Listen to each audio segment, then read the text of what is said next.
गुरु और शिष्य की कहानी।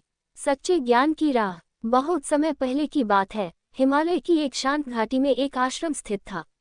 उस आश्रम में महान गुरु दयानंद जी रहते थे, जो अपनी विद्वत्ता और तपस्या के लिए दूर दूर तक प्रसिद्ध थे। उनके पास दूर दूर से विद्यार्थी आते थे, लेकिन उनमें से हर किसी को गुरुकुल में प्रवेश नहीं मिलता था। गुरुजी केवल उन्हीं को शिष्य बनाते थे जिनमें सीखने की सच्ची लगन और विनम्रता होती थी। एक दिन एक युवा लड़का आरव गुरुजी के आश्रम आया। वह लंबा सफर तय करके आया था और उसकी आंखों में सीखने की तीव्र इच्छा दिखाई दे रही थी। उसने गुरुजी से कहा, गुरुदेव, मैं आपसे ज्ञान प्राप्त करना चाहता हूँ। मुझे शिष्य के रूप में स्वीकार कर लीजिए।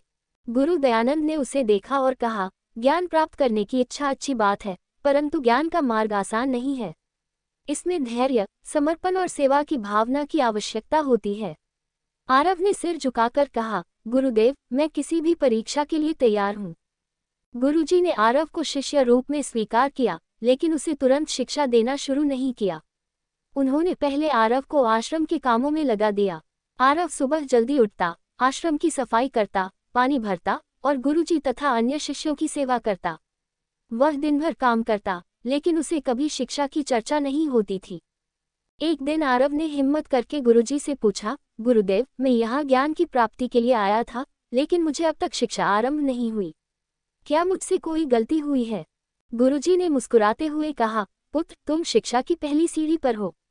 सेवा और अनुशासन से बड़ा कोई ज्ञान नहीं। जब तक तुम सेवा की भावना नहीं समझोगे, तब तक तुम ज्ञान के योग्य नहीं बन सकते। आरव ने गुरुजी की बात समझी और बिना किसी शिकायत के सेवा करता रहा। उसकी विनम्रता और समर्पण देखकर गुरुजी प्रसन्न हुए और एक दिन उन्होंने आरव को शिक्षा देना आरंभ कर दिया।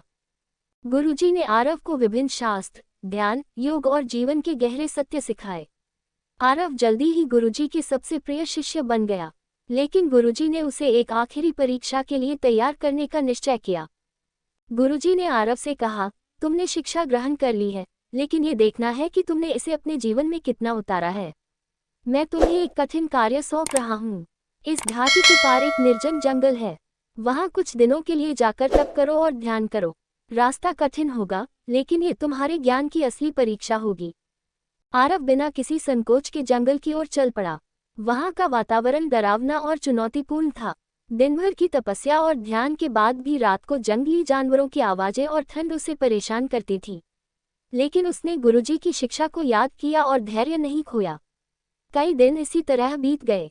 एक दिन तपस्या के दौरान आरव को यह एहसास हुआ कि उसने गुरुजी की सारी शिक्षा आत्मसात कर ली है।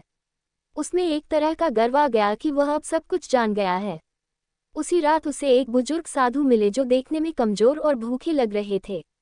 साधु ने आरव से कहा, पुत्र, मुझे बहुत भूख लगी है, क्या तुम मुझे कुछ भोजन दे सकते हो? आरव ने थोड़े संकोच के साथ अपना भोजन साधु को दे दिया, लेकिन मन में सोचने लगा कि वह साधु की सहायता कर रहा है। साधु ने भोजन ग्रहण किया और मुस्कुराते हुए कहा, धन्यवाद पुत्र, लेकिन ध्यान रखना, सच्चा ज्ञान विनम्रता में है, अहंकार में नहीं। ये कहकर साधु अदृश्य हो गए। आरव को तब समझ आया कि वह साधु कोई और नहीं, बल्कि स्वयं गुरुजी थे, जो उसकी परीक्षा लेने आए थे। आरव वापस आश्रम लौट आया और गुरुजी के चरणों में गिरकर बोला, गुरुदेव, मैं स्वयं को ज्ञानी समझने की भूल कर बैठा था। आपने मुझे सिखाया कि ज्ञान का असली अर्थ सेवा, विनम्रता और अहंकार को त्यागने में है। गुरुजी ने आरव को उठाया और कहा, पुत्र, यही शिक्षा का सार है। सच्चा ज्ञान वही है जो तुम्हें विनम्र बनाता है और दूसरों की सेवा के लिए प्रेरित करता है। तुमने अपनी परीक्षा सफलतापूर्वक उत्तीर्ण कर ली है। आरव आगे चलकर महान विद्वान और गुरु बने, लेकिन उन्होंने हमेशा गुरुजी की शिक्षाओं को अपने जीवन का आधार बनाए रखा। उन्होंने अपने शिष्यों को भी यही सिखाया कि ज्ञान का वास्तविक उद्देश्य आत्ममुग्ध होना नहीं, बल्कि दूसरों के जीवन को बेहतर बनाना है। इस प्रकार गुरु और शिष्य की ये कहानी हमें ये सिखाती है कि गुरु का मार्गदर्शन और शिष्य का समर्पण मिलकर ही सच्चे ज्ञान की प्राप्ति करा सकते हैं।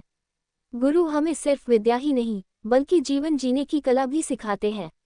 सच्चे गुरु का आशीर्वाद पाकर ही शिष्य जीवन में सफल होता है।